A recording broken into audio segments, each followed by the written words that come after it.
Hello dunia, welcome to Cerita Senja, kisah manusia lintas zaman dan tempat. Are you ready? If so, just sit, relax, and enjoy. Kisah kali ini tentang pasangan suami istri David dan Kathleen Bagby. David seorang software engineer, and Kate adalah nurse practitioner. Saat mereka bertemu, David adalah seorang militer dan Kate adalah seorang perawat yang datang dari England dan bekerja di USA.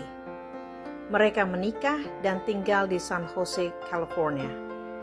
Kemudian mereka pindah dan tinggal di kota Mountain View, California. Pasangan ini memiliki anak tunggal laki-laki bernama Andrew Bagby. Andrew punya beberapa teman dekat, namun satu yang paling dekat sejak kecil adalah Kurt Kenny. Dari ibunya lah Andrew mendengar cerita-cerita tentang pasien-pasien dan hal-hal yang berkaitan dengan medis.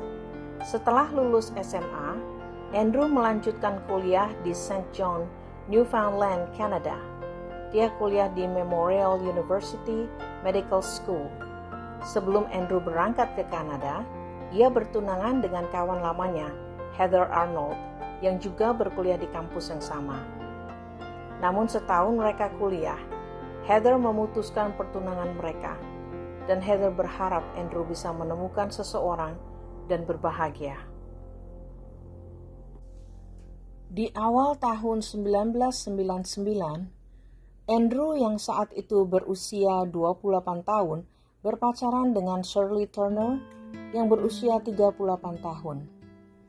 Shirley adalah medical student dan mereka bekerja di Memorial Hospital di kota Newfoundland, Canada. Banyak teman-teman Andrew yang tidak setuju dengan hubungan mereka. Bukan saja karena Shirley usianya jauh di atas Andrew dan telah menikah 2 kali, serta memiliki 3 anak-anak yang sudah dewasa, namun karena saat Andrew bersama dengan teman-temannya, Shirley sering memperlihatkan kelakuannya yang berlebihan, tindakan yang mengarah ke seksual atas Andrew, sehingga mereka semua menjadi uncomfortable jika Shirley bersama-sama mereka. Tahun 2000, Andrew dan Shirley lulus dari medical school, dan Andrew diterima bekerja untuk surgical residency di Syracuse, New York. Shirley juga pindah dan bekerja di Sauk City, Iowa untuk Physician Corporation. Walau hubungan long distance, Shirley sering mengunjungi Andrew. Dan makin lama Andrew makin merasa tidak cocok dengan Shirley, yang selalu berusaha mengontrol dan menguntitnya. Tahun 2001, Andrew mendapatkan pekerjaan di kota kecil Latrobe, Pennsylvania, dan ia memulai residensi di family practice. Sedangkan Shirley belum mencapai setahun bekerja di Sauk City, dia sudah memutuskan kontrak kerjanya dan pindah ke Council Bluff, Iowa. Shirley membeli senjata dan mulai belajar menembak. Di tahun inilah Shirley mulai cemburu dan selalu menelpon Andrew lebih dari 5 kali sehari. Andrew bercerita ke coworker di tempat dia bekerja bahwa dia tidak lagi ingin berhubungan dengan Shirley. Berapa kali mereka bertemu di tengah-tengah di antara Pennsylvania dan Iowa. Satu hari, Shirley menelpon Andrew dan mengatakan bahwa ia hamil anak dari Andrew. Kemudian weekend di awal bulan November, Shirley datang ke rumah Andrew dan berweekend di situ. Kemudian Shirley mengakui bahwa ia berbohong mengatakan hamil demi mempertahankan hubungan mereka itu. Pada tanggal 3 November, Andrew mengantarkan Shirley ke airport dan memulangkannya dengan pesawat. Saat itulah Andrew mengatakan hubungan di antara mereka berdua putus untuk selamanya. Pada tanggal 4 November, Shirley menelpon rumah Andrew sebanyak 3 kali, dan ia sampai di rumah Andrew pada tanggal 5 November pagi hari, setelah 16 jam mengendarai mobil non-stop. Ia meminta Andrew bertemu untuk yang terakhir kalinya guna membicarakan hubungan mereka ini di Keystone State Park jam 6 sore. Andrew menelpon rekan dekatnya Dr. Cliff Simpson, Cliff mengatakan pada Andrew, "Kalau saya di posisi kamu saat Shirley mengetok pintu rumah pagi hari, saya akan keluar dari pintu belakang dan menelpon polisi." Respon Andrew, "Why?" Cliff menjawab, "Karena hal yang tidak normal bagi seseorang setelah putus hubungan dipulangkan dengan pesawat, kemudian langsung mengendarai mobil kembali selama 16 jam non-stop. Dia pasti punya rencana yang tidak baik untuk kamu." Andrew menjawab, apa yang bisa dia lakukan terhadap saya?" Andrew menepis prasangka buruk Cliff. Cliff pun mengatakan pada Andrew, "Kamu tidak tahu apa yang dia bisa lakukan, Andrew. Jangan bertemu di tempat yang sepi. Jangan bertemu dengannya sendirian." Sebelum menutup selponnya, Andrew mengatakan pada Cliff, "Saya akan bertemu dengannya jam 6 sore ini. Setelah saya bertemu, saya akan segera ke rumahmu jam 7.30 malam ini." Yang tidak diketahui oleh Cliff bahwa Andrew saat itu sudah memarkirkan mobilnya di parkiran Keystone State Park. Siapakah Shirley Turner? Shirley Turner menikah 2 kali dan memiliki 3 anak, dan mereka semua dikembalikan oleh Shirley kepada ayah-ayah mereka. Shirley ingin memiliki kehidupan baru bercerai dari keduanya. Bahkan anak yang terakhir tinggal bersama Shirley di pertengahan tahun 90, mengurus dirinya sendiri. Sekilas tentang Shirley, tahun 1980 hingga 1994, ia mengejar S1 di bidang sains dan pendidikan di Memorial University. Ia menikah dengan suami pertama dan memiliki 2 anak. Tahun 1994 hingga 1998, ia lulus dari Fakultas Medicine dengan gelar MD atau Medical Doctor dan memutuskan untuk mengambil gelar doktor dan menyerahkan haknya sebagai orang tua. Anak-anaknya dibesarkan oleh ayah-ayah mereka. Tahun 1998 hingga 2000, ia melanjutkan medical training sebagai intern dan residensi di praktek keluarga dan mengajar di beberapa rumah sakit. Saat ia melakukan residensi di Memorial Hospital, dia banyak menghadapi kendala dengan teman kerja dan supervisornya. Kendala yang kebanyakan berkaitan dengan attitude-nya. Dan di tahun itulah ia berhubungan dengan Andrew Bagby. Malam itu Cliff Simpson menunggu kedatangan Andrew di rumahnya jam 7.30 p.m. Namun Andrew tidak kunjung tiba. Mulailah Cliff merasa was-was karena Andrew adalah orang yang tepat waktu. Hati Simpson berat dan yakin Andrew mengalami kejadian buruk sore itu.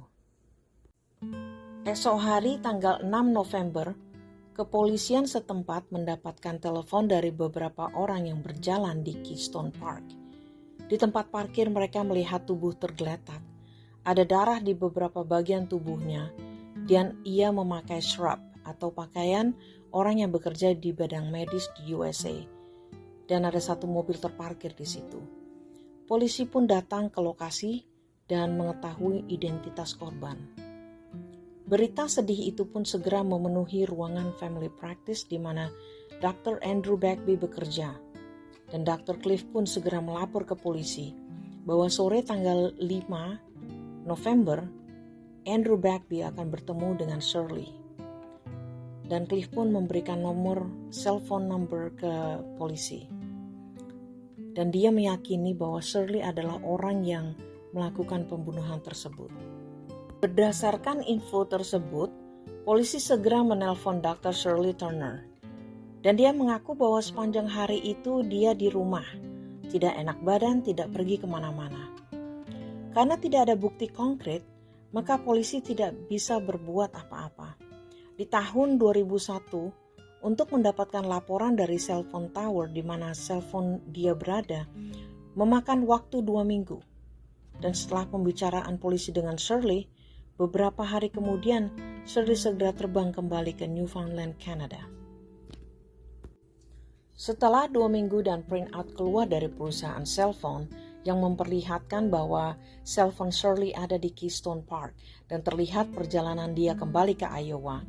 Juga beberapa saksi yang melihat mobil Shirley dan mobil Andrew berada di parkiran Keystone Park sore itu. Maka polisi mendapatkan warrant untuk masuk ke apartemennya di Iowa, walaupun Shirley sendiri sudah tidak berada di apartemen tersebut. Polisi USA mendapatkan kendala untuk melakukan tindak hukum atas Shirley, walaupun warrant penahanan atas dirinya telah di tangan mereka. Karena Shirley saat ini berada di negara lain atau Kanada, di luar jalur hukum USA.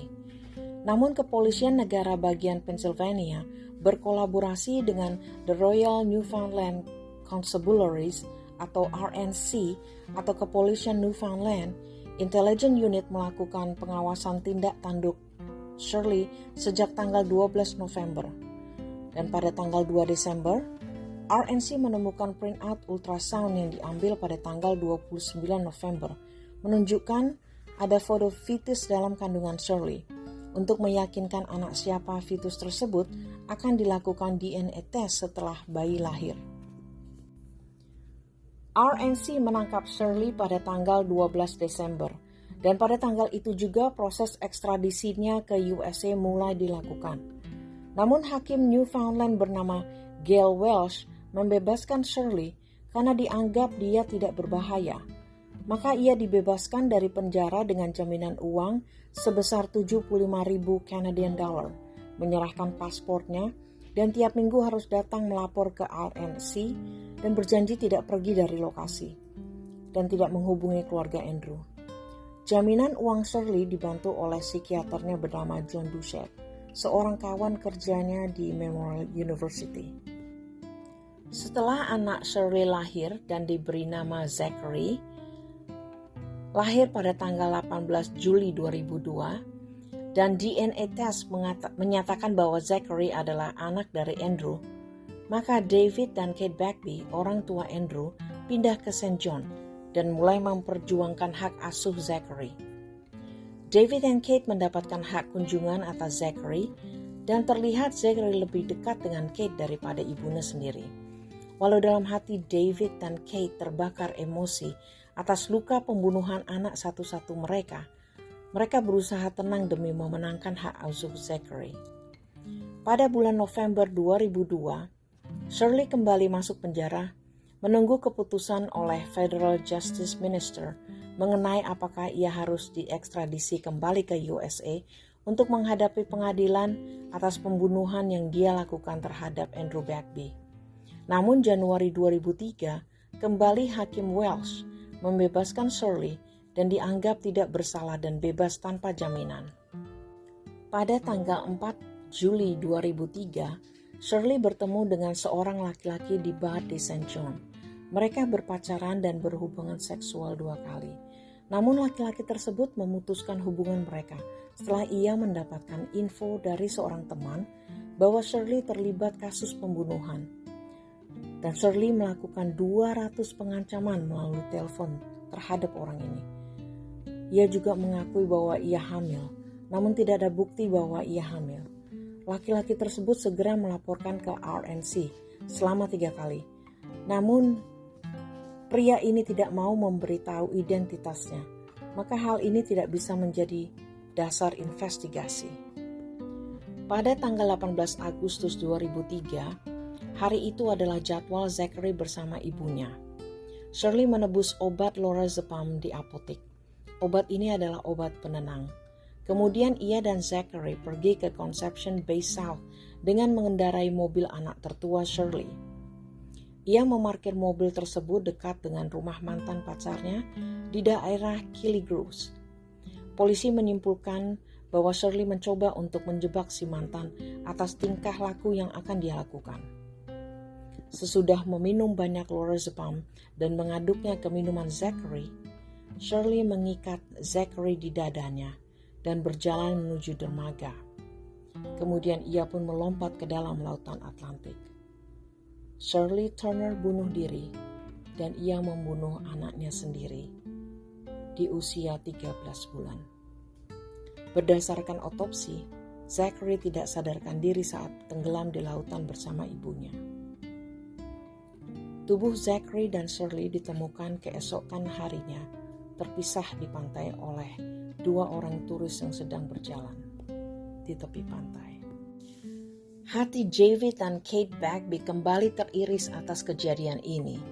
Mereka tidak saja marah kepada pemerintah Kanada, khususnya Hakim Welsh yang membebaskan Shirley, juga kepada Departemen Anak yang seharusnya bisa menjaga keberadaan Zachary.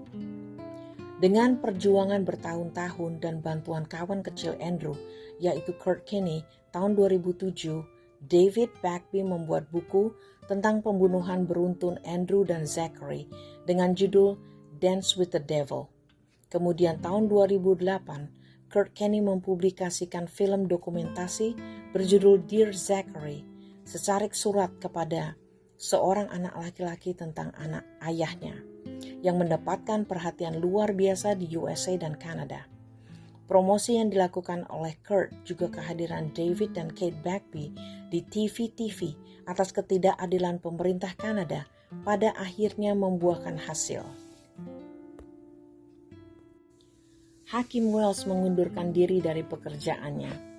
Psikiater John Doucette harus melakukan konsultasi dengan seorang psikiater selama 30 hari dan harus membayar 30.000 Canadian dollar kembali akibat bantuannya membayar jaminan atas Shirley Turner karena hal tersebut tidak etis antara dokter dan pasien.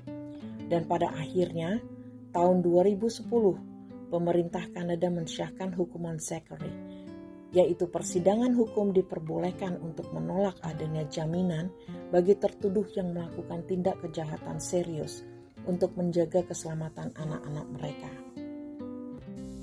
Rest in peace, Andrew Bagby dan Zachary Andrew Turner. Walau tidak ada satu hal yang mungkin bisa menyembuhkan kehancuran hati orang tua Andrew, kiranya David dan Kate Bagby akan menemukan kedamaian dalam kehidupan mereka melalui kasih Tuhan. Thank you for watching. Jangan lupa untuk like, subscribe, and share. Sampai jumpa di kisah berikutnya.